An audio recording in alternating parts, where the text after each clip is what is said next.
Buenos días, compañeros, compañeras, maestro. Nosotros somos el equipo que nos va a tocar el día de hoy presentarles las operaciones de mantenimiento de la paz. El equipo está conformado por Daniel González, David Ruiz, Ángel Manuel Alberto y su servidor, Pavel Monterroso. Para, como parte de la presentación, vamos a desarrollar los siguientes subtemas dentro de esta organización para poder eh, ahondar y profundizar de la manera correcta eh, esta organización y poder responder las preguntas básicas sobre pues, qué es, para qué es, por qué se hizo, cómo es que funciona, entre otras variables. Inicialmente vamos a hacer como una breve introducción. Vamos a platicar acerca de los antecedentes históricos, el contexto internacional en el que se crea, que sabemos que es muy importante, ya que es a finales de la Segunda Guerra Mundial. Asimismo, vamos a ver su evolución histórica y bueno, vamos a ver todas las misiones antiguas que han ocurrido a lo largo del mundo desde su creación. Vamos a tocar también el tema de las misiones actuales y, bueno, también las regulaciones. Dentro de los propósitos principales vamos a ver los propósitos que son realmente para fungir su función. Y bueno, al mismo tiempo vamos a ver el siguiente tema, que son las características de la democracia, que estos son eh, si tiene sedes o no, su ubicación, su financiamiento, los participantes, que esto es una característica muy importante sobre esta organización, para saber con quién cuenta apoyo, con quién eh, tiene más financiamiento, etcétera. Al mismo tiempo, vamos a tocar el tema de las limitantes, qué es lo que limita a este organismo. Y en qué ocasiones se ve limitado a hacer su función con la cual se creó. Las, también vamos a ver las soluciones que son superficiales, eh, el responsibility to protect, misiones activas, perspectivas teóricas y bueno, al último vamos a dar una conclusión general de lo que es la organización. Para ello, nos preguntamos qué es eh, el organismo de operaciones de mantenimientos de la paz, para qué son, entre otras cosas. Entonces, las operaciones de mantenimiento de la paz es un departamento de la Organización de las Naciones Unidas que está encargado de conservar el mantenimiento de la seguridad y la paz.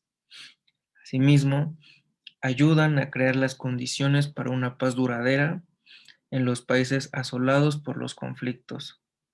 El personal está compuesto generalmente por civiles, militares y policías. El mantenimiento de la paz de las Naciones Unidas comenzó en 1948, posteriormente a la Segunda Guerra Mundial,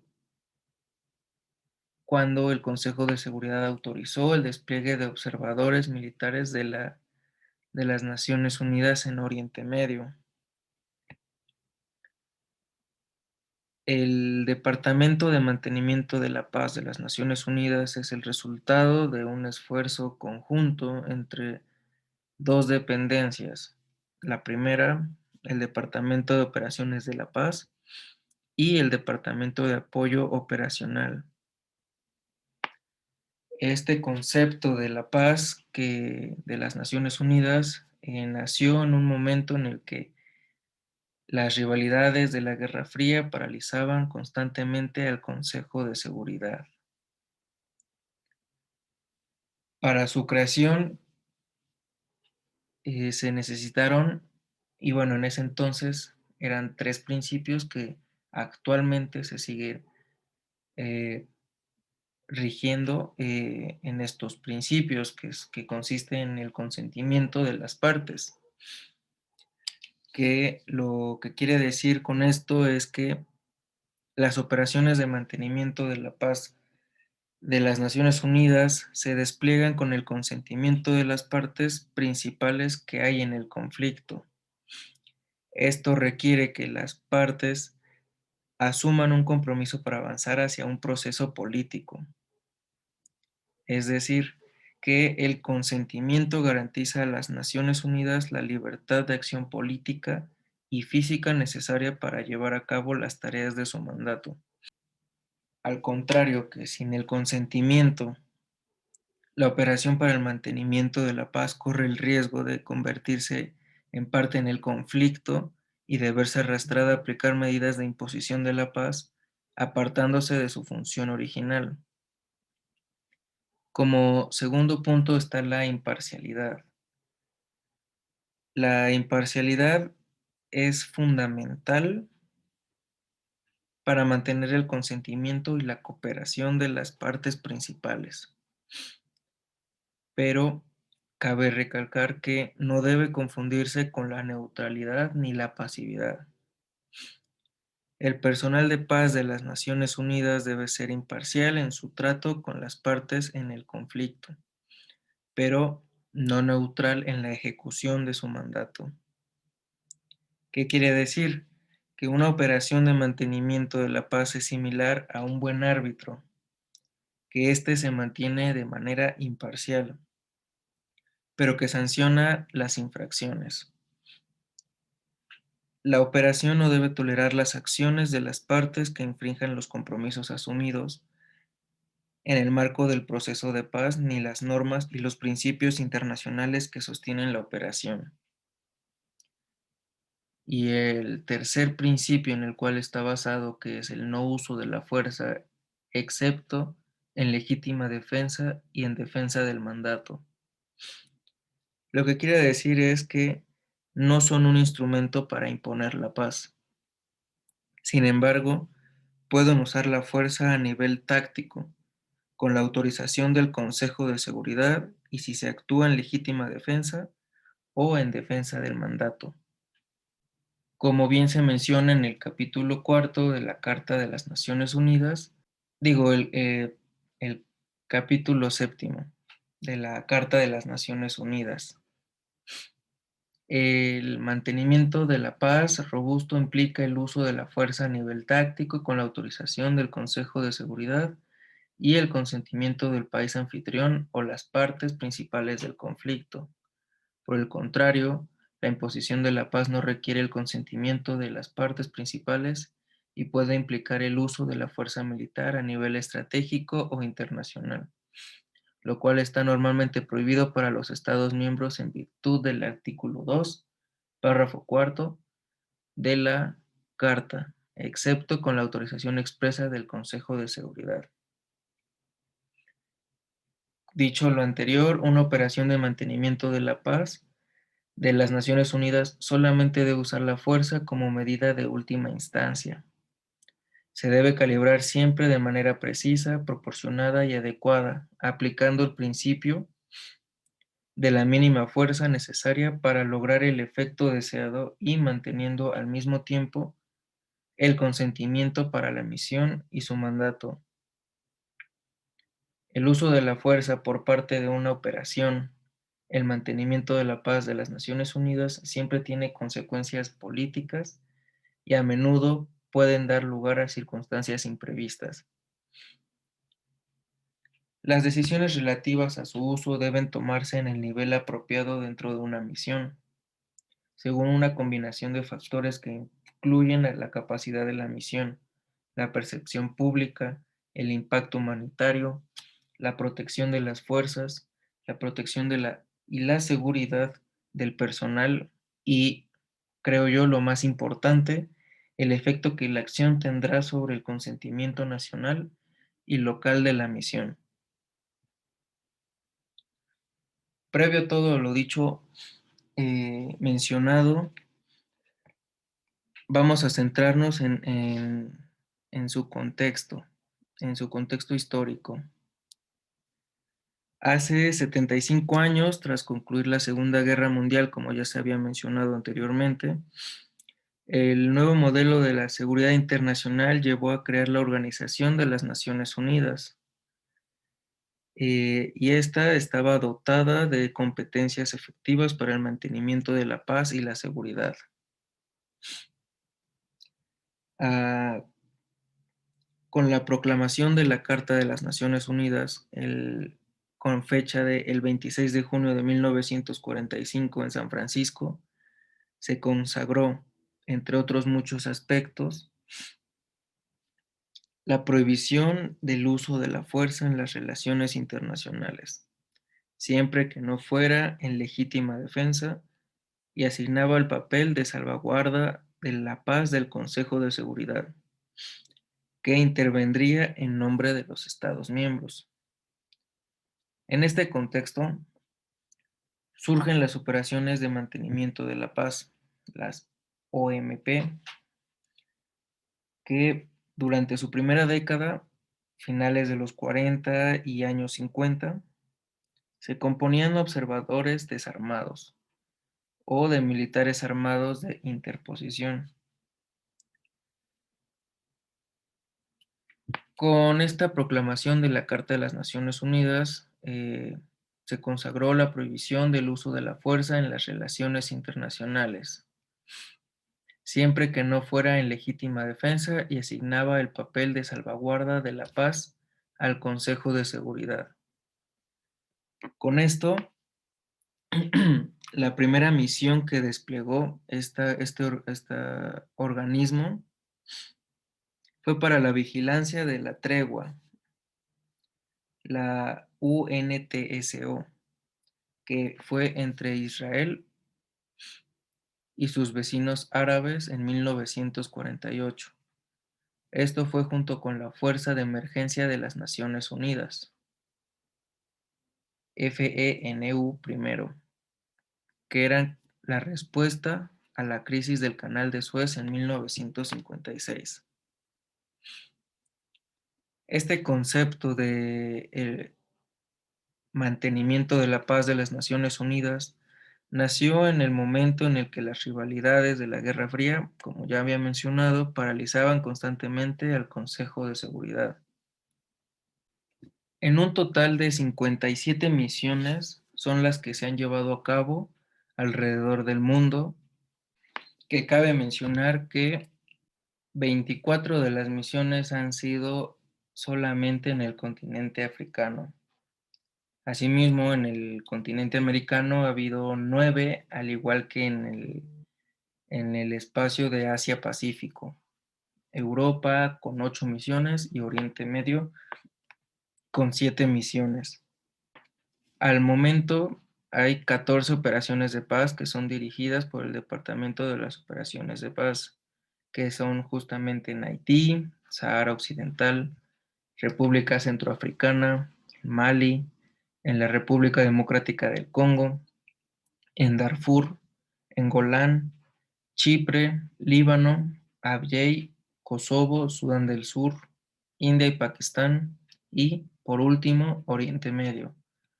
Como lo acabo de mencionar, aquí está ejemplificado, que es donde están las zonas que están actualmente eh, visualizado en el mapa. Por otra parte, vamos a- a tocar los temas de los propósitos que ya se habían mencionado anteriormente, que los propósitos generales o principalmente del organismo es ayudar a crear las condiciones para una paz duradera en los países asolados por los conflictos. Esto se profundizará en las siguientes diapositivas. Bien, para los propósitos, lo que es mantenimiento de paz, acuden a países devastados por la guerra y se encargan de mantener la paz y seguridad. Esto engloba los propósitos, lo cual es proteger a la población civil, capacitar a las fuerzas policíacas, desarmar a las milicias, dar seguimiento a violaciones de derechos humanos, organizar elecciones, proporcionar ayuda en situaciones de urgencia, restablecer los sistemas de justicia y promover la equidad de género. Eh, Me di a la tarea de buscar una misión que llevara a cabo, si no todos los objetivos, la mayoría de estas. Y aquí, como pueden ver, encontré una en Costa de Marfil que inició desde el 2004, en donde el país fue dividido por una guerra civil y había violaciones a derechos humanos porque asesinaron a más de 300,000 civiles, bueno, refugiados civiles. Eh, ¿Qué fue lo que hicieron? Organizaron dos, dos elecciones presidenciales, 2011 y 2016, desarmaron a las milicias, eh, tuvieron como el control de los refugiados. Esto quiere decir que los llevaron, los salvaguardaron y pues les dieron un poco de apoyo, así como también, pues en este caso también entra que ayudan urgentemente al país, pues porque estaba siendo devastado por esta guerra civil. Ok, bueno, una de sus características. Como tal, las operaciones de mantenimiento de la paz no tienen una sede en específico, pero tiene un departamento de operaciones de paz. Este tiene como responsabilidad principal para presentar asistencia a lo que serían los Estados miembros, así como al secretario para juntar esfuerzos para mantener la paz y lo que sería la seguridad internacional. Este departamento, lo que su objetivo es proporcionar la dirección tanto política como ejecutiva en las operaciones de mantenimiento de la paz de las Naciones Unidas alrededor del mundo. Esta se mantiene en contacto directo con el Consejo de Seguridad, así como también con las partes en conflicto y todos los países que aporten un contingente y contribuciones financieras para cumplir los objetivos de las operaciones. Este mismo departamento se divide en tres oficinas. La primera oficina es la Oficina del Fomento del Estado de Derecho y de las Instituciones de Seguridad. Esta oficina tiene en fin de fortalecer y vincular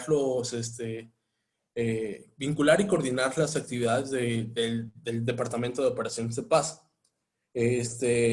También se encarga de las actividades en materias policiales, judiciales, penitenciarias y todas las relacionadas con minas y la gestión de armas y munición, el desarme, la desmovilización y la reintegración de excombatientes.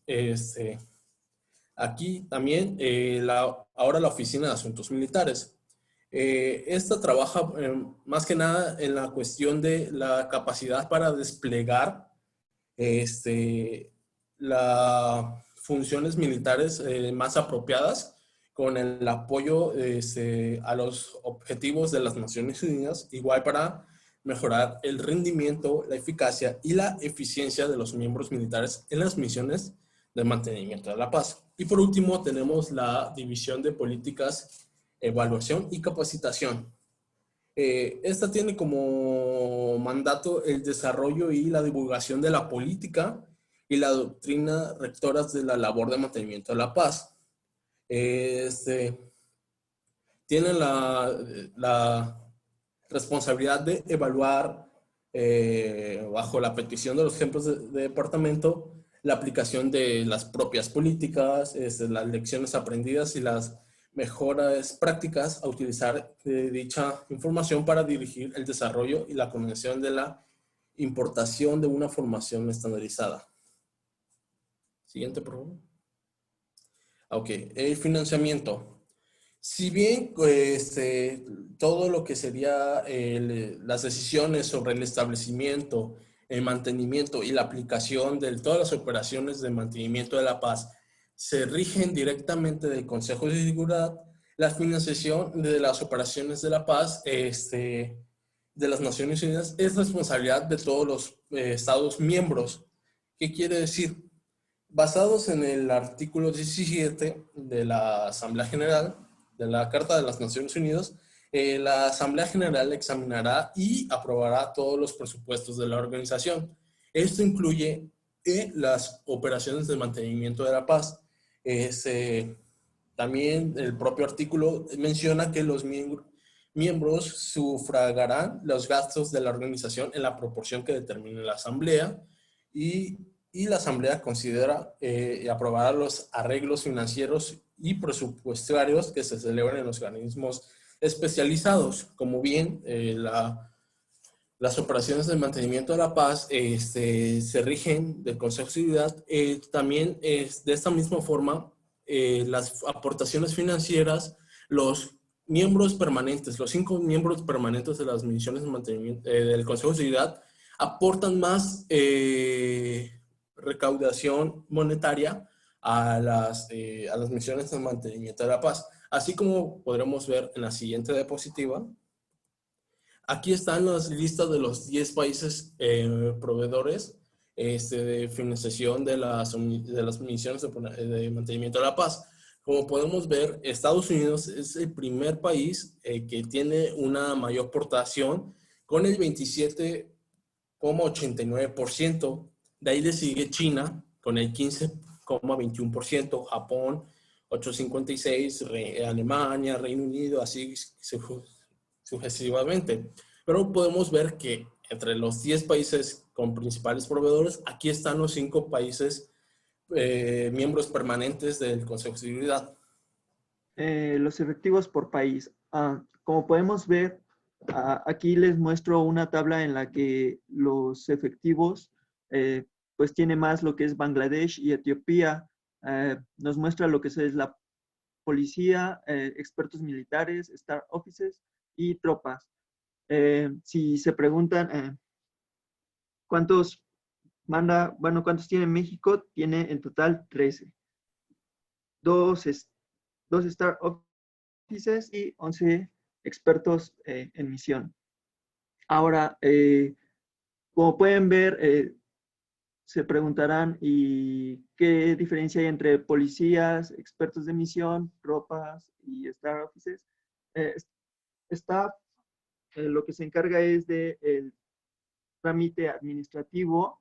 Las tropas, obviamente, sus propósitos es proteger, vigilar las fronteras en litigio, observar los procesos y para los expertos en misión se busca que las personas sean obviamente experimentadas y con un amplio antecedente profesional, ya que de ellos depende mucho las misiones que se llevan a cabo. Y en cuanto a la policía, es similar a los propósitos de las tropas. Sin embargo, en las policías no se pueden meter, digamos, en la aplicación de capacitación ayuda a militares de otros países o hacer acuerdos de paz. Lo único que pueden entrar es a proteger a los civiles, a vigilar las fronteras y a ofrecer la seguridad en la zona.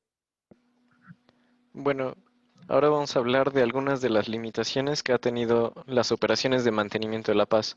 En un primer lugar, podemos ver que los problemas que ha tenido son principalmente económicos, tanto por la cantidad de misiones que tiene que subsidiarse en un mismo momento, como que la preparación de cada uno de los efectivos tiene que darse dentro del territorio propio de cada estado que lo suministra.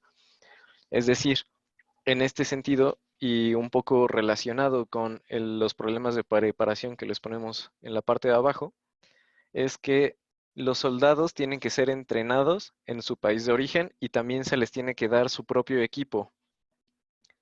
Aquellos países que no pueden fondearlo o no pueden costear el mantener a grandes tropas, no siempre las retiran, sino que para mantener el número de efectivos de soldados que ya mencionaba David antes, muchas veces les reducen el equipo o los mandan sin adiestramiento.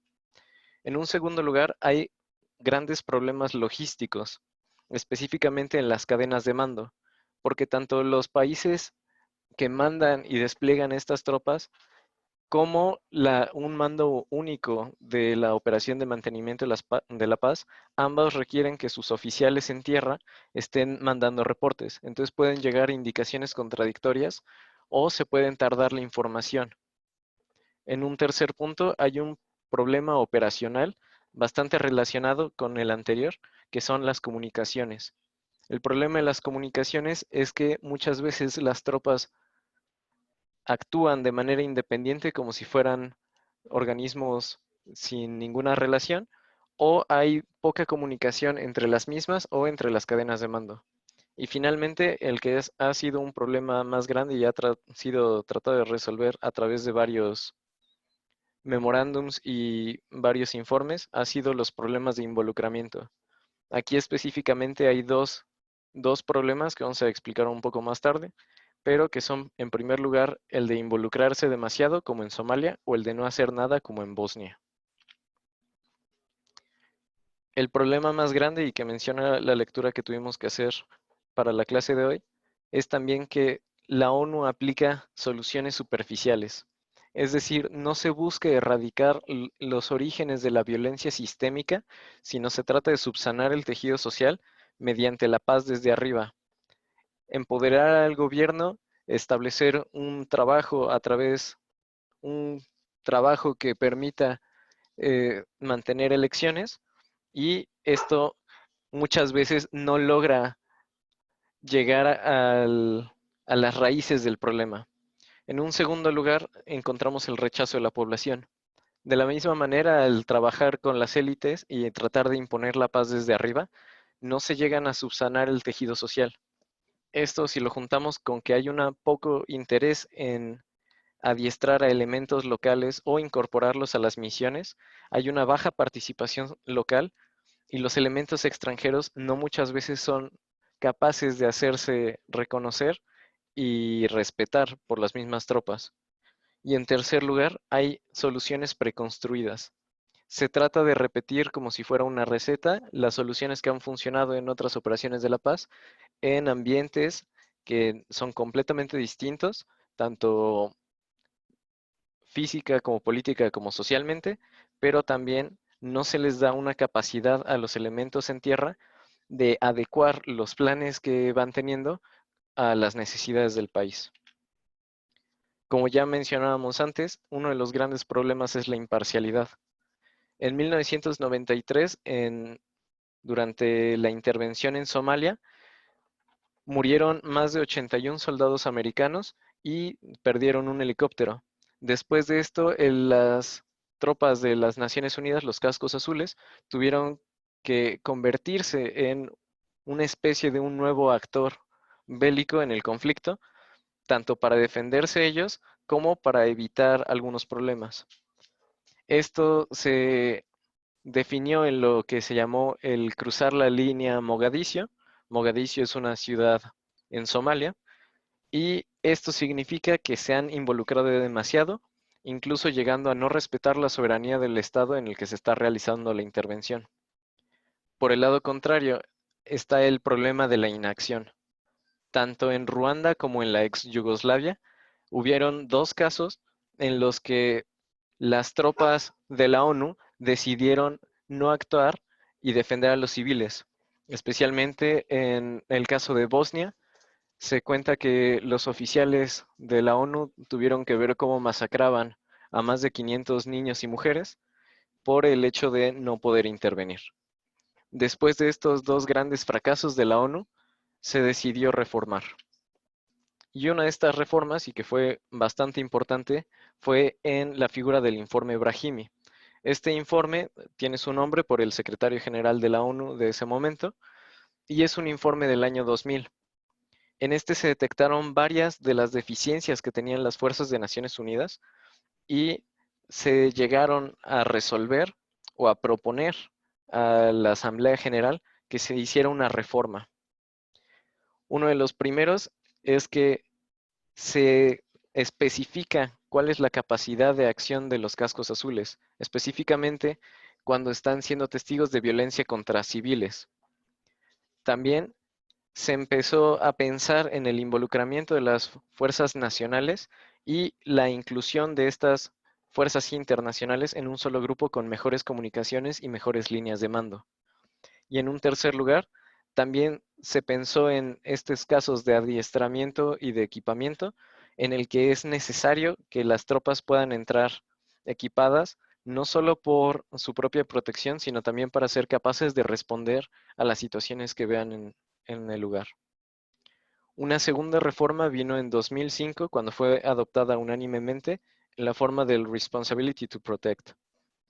Esta doctrina está basada en 3 pilares, específicamente para responder a las situaciones que surgieron en Ruanda y en la ex Yugoslavia. En su primer pilar, la doctrina señala que cada estado tiene la responsabilidad de proteger a sus poblaciones de crímenes masivos y especifica genocidio, crímenes de guerra, crímenes contra la humanidad y limpieza étnica. En un segundo lugar, la comunidad internacional tiene la responsabilidad de ayudar a estos estados a proteger sus poblaciones si es que no se vieran capaces de hacerlo. Y en tercer lugar, la comunidad internacional tiene la responsabilidad de proteger a las poblaciones de un estado cuando es evidente que éste no logra hacerlo y han de actuar de manera colectiva siguiendo los mandatos de la ONU. Este punto es importante porque sigue siendo una manera de estar en línea con lo que mande tanto el Consejo de Seguridad como lo que recomienden los organismos especializados o la misma Asamblea General. Bueno, de parte de las perspectivas teóricas, creemos que el realismo sería la teoría que más se acerca a lo establecido por las misiones, a la realidad de las operaciones de mantenimiento de la paz, principalmente porque, como hemos visto, es un sistema anárquico que se basa mucho en el dilema de seguridad. Los estados, los 5 estados miembros del Consejo de Seguridad siempre controlan las operaciones. Por eso siempre ha habido muchas faltas de lugares donde se han visto que son necesarias aquellas operaciones, pero por intereses políticos de los países miembros usan su poder de voto.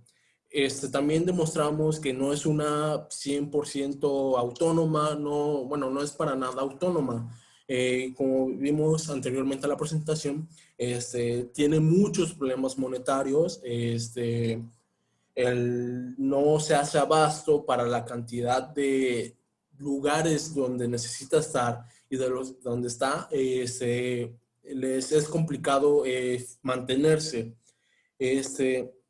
También, no sé, los estados no ceden las prerrogativas hacia los organismos supranacionales, o sea, los estados miembros no ceden, no están muy en contra de que a veces la capacidad de resolución de los problemas, y también se ha demostrado con mucha anterioridad que que las operaciones no son 100% efectivas. Con esto no quiero decir de que pues las no sean, que no sirvan para nada las operaciones, pero tienen muchas faltas para poderse realizar. Como otra teoría así rápida se podría decir que es el marxismo, ya que la mayoría de las misiones de mantenimiento de la paz, las operaciones digo, son en países de